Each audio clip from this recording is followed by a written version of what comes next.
Welcome to Mechanic. Today we have a 2015 Audi Q7 here, and we're going to go over the process to be able to put this vehicle into neutral via bypassing the neutral park safety switch.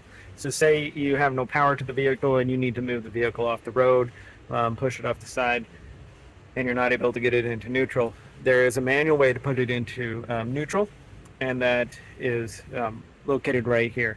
So right up in the front here, there is you got your little tray here, change tray, or whichever you want, whatever you use it for. There's a little, we got to kind of pull this. It's kind of a rubberish or whatever coating here. Pull that back a little bit, and then there is a slot for you to stick a screwdriver down. Something with a kind of a flat blade screwdriver, decent length, is what you're going to need to just kind of put in there. And you may just have to put it in and then twist it a little bit to be able to depress the switching mechanism down there. And now we can put it into neutral and be able to move the vehicle. And we still have to also hold it in there for it to go back into park.